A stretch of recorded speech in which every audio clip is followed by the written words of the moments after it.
Hello friend, સ્વાગત છે તમારું મારી ચેનલ રંજનની રસોઈમાં। તો આજે આપણે બનાવવાના છીએ જામનગરના પ્રખ્યાત પૂરી ભજીયા, જે બનાવવામાં ખૂબ જ સહેલા છે। તો ચાલો આપણે રેસીપી શરૂ કરી લઈએ। તો એના માટે મેં અહીંયા ઓવરનાઇટ ચણાની દાળને ધોઈને પલાળી લીધી હતી। હવે આપણે આને ધોઈને બે પાણીથી ધોઈને પાણી કાઢી લઈશું। તો પાણી મેં અહીંયા કાઢી લીધું છે। હવે આપણે આને કુકરમાં લઈ લઈશું।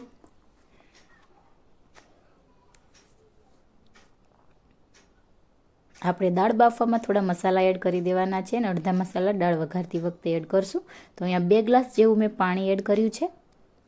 સ્વાદ અનુસાર આમાં મીઠું એડ કરી દઈશું। અડધી ચમચી હળદર પાવડર, 1 ચમચી લાલ મરચું પાવડર અને 1 ચમચી ધાણા જીરું પાવડર અને 1 ડુંગળીને સમારીને એડ કરી દીધી છે। હવે આ બધું જ આપણે સારી રીતે મિક્સ કરી લઈશું અને આને કુકરનું ઢાંકણું બંધ કરીને 2 થી 3 સીટી વગાડી લઈશું। તો દાળ ચડે ત્યાં સુધી આપણે પૂરી માટેનો લોટ આપણે બાંધી લઈશું। હવે આપણે પૂરીનો લોટ બાંધવા માટે અહીંયા લોટ ચાળી લઈશું। તો લોટ આપણો બધો ચડાઈ ગયો છે અને હવે આમાં સ્વાદ અનુસાર મીઠું એડ કરી દઈશું અને મોણ માટે આપણે આમાં તેલ એડ કરવાનું છે।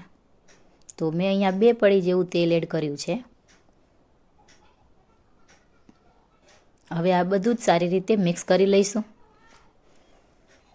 તો બધું જ સારી રીતે મિક્સ થઈ જાય એટલે પછી એમાં થોડું થોડું કરીને પાણી એડ કરી અને એકદમ સારો એવો કૂણો અને સોફ્ટ લોટ બાંધી લેવાનો છે।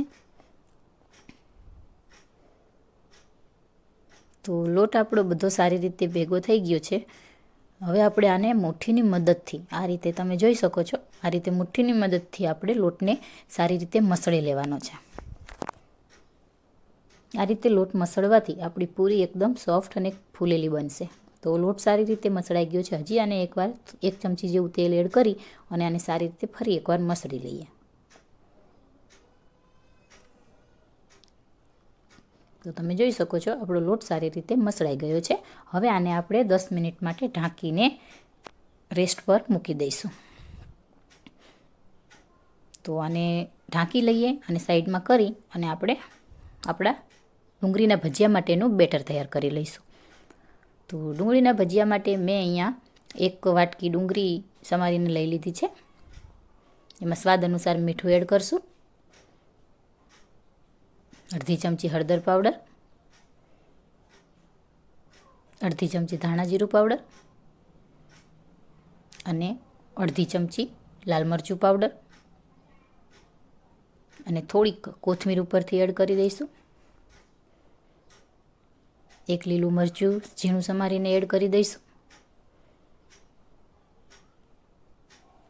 અને હવે ચણાનો લોટ જરૂર મુજબ આપણે આમાં એડ કરતા જઈશું। અત્યારે થોડોક એડ કરી લઈએ છીએ, જરૂર પડશે તો પાછળથી થોડોક એડ કરી લઈશું। તો આ બધું જ સારી રીતે મિક્સ કરી અને થોડું થોડું પાણી એડ કરી અને આને એક સરસ બેટર તૈયાર કરી લઈશું।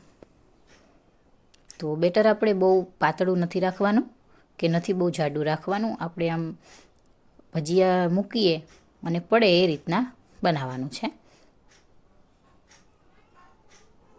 તો આમાં હજી 1 ચમચી જેવું પાણી એડ કરી અને હાથની મદદથી આપણે આને મિક્સ કરી લઈશું।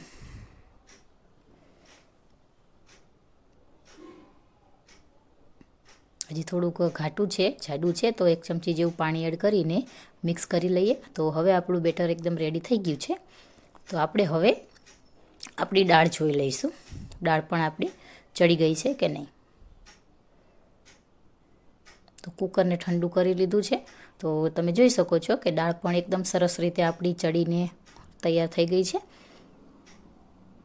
જો આ રીતની દાળ આપણે ચડવાની છે, બહુ એકદમ દાળને ઓગાળી નથી નાખવાની। તો હવે આપણે આનો વઘાર કરી લઈએ।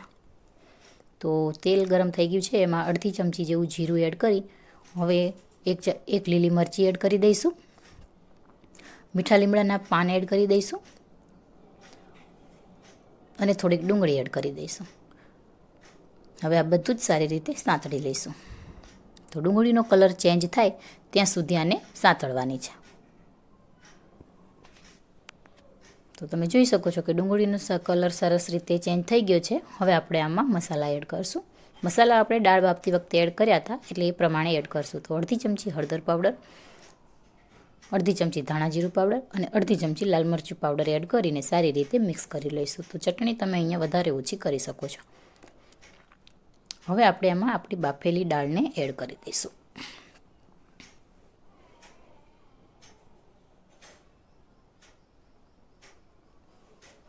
જામનગરમાં જે પૂરી ભજીયા મળે છે એ તમે જો ખાધા હશે તો ખબર હશે કે દાળ એકદમ થોડી વ્હાઇટ કલર ઉપર, પીળાશ ઉપર ને ઘાટી હોય છે.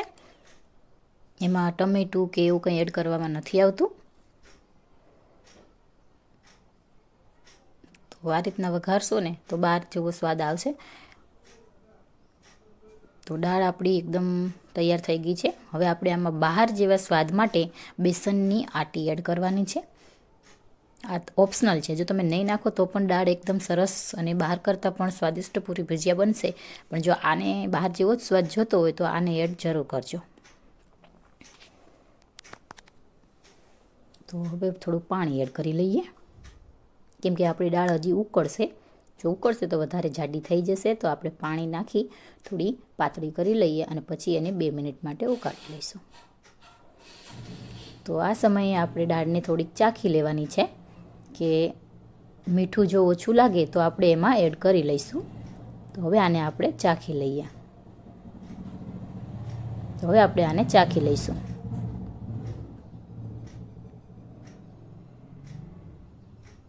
તો દાળ બરાબર છે, તો હું નથી એડ કરતી. હવે આપણે ઉપરથી કોથમીર એડ કરી લઈશું. તમને ઓછું લાગે તો તમે મીઠું એડ કરી શકો છો. કોથમીર એડ કરી અને સારી રીતે મિક્સ કરી લઈશું.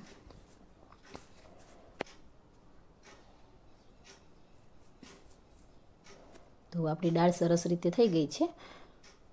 હજી થોડીક વાર પડી રહેશે એટલે આ ઘાટી થઈ જશે. તો હવે આપણે પૂરીનો લોટ જોઈ લઈએ.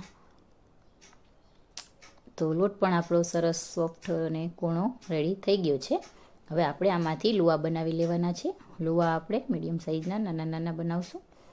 તો આને હજી એકવાર થોડુંક મસળી અને પછી હવે લુવા બનાવી લઈશું.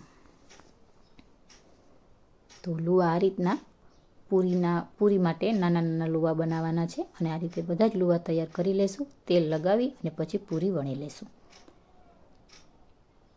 તો આપણે આમાં કોરા લોટની જરૂર ના પડે, એટલા માટે આપણે જ્યારે લુવા બનાવીએ ત્યારે બધા જ લુવા પર થોડું થોડું તેલ લગાવી લેવાનું, એટલે આપણે આમાં કોરા લોટની જરૂર નહીં પડે.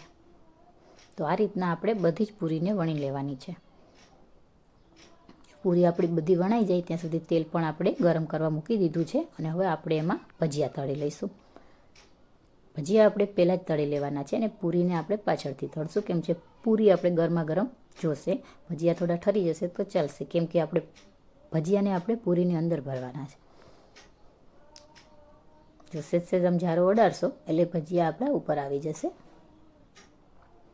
તો આ રીતના મોટા મોટા ભજીયા બનાવવાના છે, કેમ કે આને આપણે સેકન્ડ સ્ટેપમાં તળવાના છે પાછા. તો અડધા 50% જેવા આપણે ચડવવાના છે.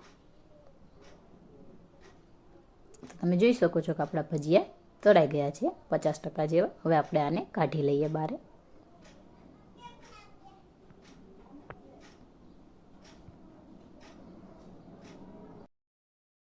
તો ભજીયાને આપણે બહાર કાઢી લીધા છે અને હવે આમાંથી આપણે નાના નાના ટુકડા કરી લેવાના છે. આ રીતે બધા જ ભજીયાના ટુકડા કરી લઈશું. તો બધા જ ભજીયાના ટુકડા કરી લીધા છે અને આને હવે ધીમા ગેસની ફ્લેમ પર આપણે આને પાછા તળી લઈશું. તો આપણે બધા ભજીયાને તેલમાં એડ કરી દીધા છે. હવે આને ધીમા ગેસ પર આપણે આને ગોલ્ડન બ્રાઉન કલરના થાય ત્યાં સુધી આપણે આને તળવાના છે. તો તમે જોઈ શકો છો કે એકદમ સરસ રીતે આપણા ભજીયા તળાઈ રહ્યા છે. તો ડુંગળીના ભજીયા ક્રિસ્પી જ હોય છે, એટલે આપણે આને આ રીતે ગોલ્ડન બ્રાઉન કલરના એકદમ ક્રિસ્પી થાય ત્યાં સુધી તળી લેવાના છે. તો ભજીયા તળાઈ ગયા છે. આને હવે આપણે એક ડીશમાં કાઢી લઈએ અને હવે આપણે આ જ તેલમાં આપણે પૂરીને પણ તળી લઈશું. તો આપણે ધીમા ગેસ ઉપર આપણે ભજીયા તળ્યા હતા એટલે આપણું તેલનું ટેમ્પરેચર થોડું ડાઉન થઈ ગયું હશે, એટલે આપણે એક પૂરી નાખીને જોઈ લેવાનું કે બરાબર પૂરી તળાઈ છે કે નહીં. તો બરાબર રીતે આપણી પૂરી તળાઈ રહી છે, તો આપણે બીજી 2 પૂરીને પણ આમાં એડ કરી દઈશું, એટલે સાથે સાથે એ પણ તળાઈ જાય.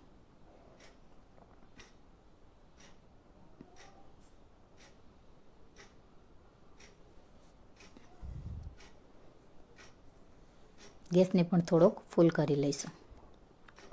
તો જોઈ શકો છો તમે કે આપણી બીજી પૂરી પણ ફૂલીને સરસ ફૂલેલી બની છે. આપણો લોટ એકદમ પરફેક્ટ બંધાયો હતો, એટલે પૂરી પણ બહુ સરસ ફૂલેલી બની છે.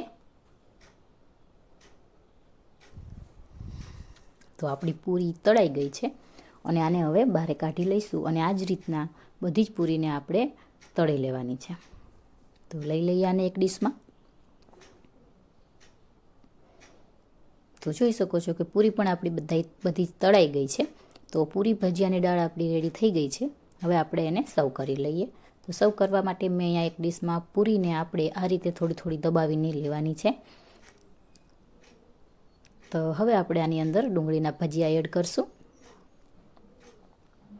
તમે આની જગ્યાએ બટેકાનો મસાલો પણ એડ કરી શકો છો. મિત્રો, આ પૂરી ભજીયાને ભરેલી પૂરી પણ કહેવામાં આવે છે. તો હવે આપણે આના પર દાળ એડ કરી દઈશું. જો તમને વિડીયો પસંદ આવી રહ્યો હોય તો લાઈક કરી દેજો, શેર કરી દેજો. હવે આપણે આની પર મીઠો સંભારો એડ કરશું.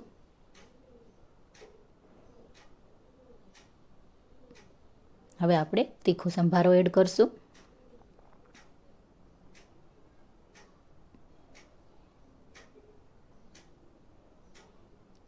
હવે આપણે એની પર થોડી ડુંગળી એડ કરી દઈશું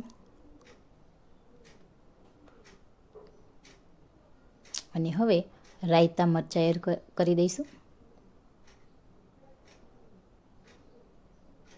આ પૂરી ખાવામાં ખૂબ જ સ્વાદિષ્ટ બને છે. હવે આપણે આને લીલા મરચાંથી, વઘારેલા મરચાંથી, તળેલા મરચાંથી આને સર્વ કરી લઈશું.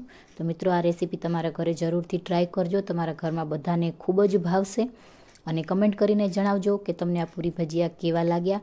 તો તમે જોઈ શકો છો કે આપણા પૂરી ભજીયા તૈયાર થઈ ગયા છે. આપણી ચેનલ પર નવા હોય તો ચેનલને લાઇક, શેર ને સબસ્ક્રાઈબ કરી દેજો અને બેલ આઇકન દબાવવાનું ભૂલતા નહીં. તો તૈયાર છે આપણા પૂરી ભજીયા.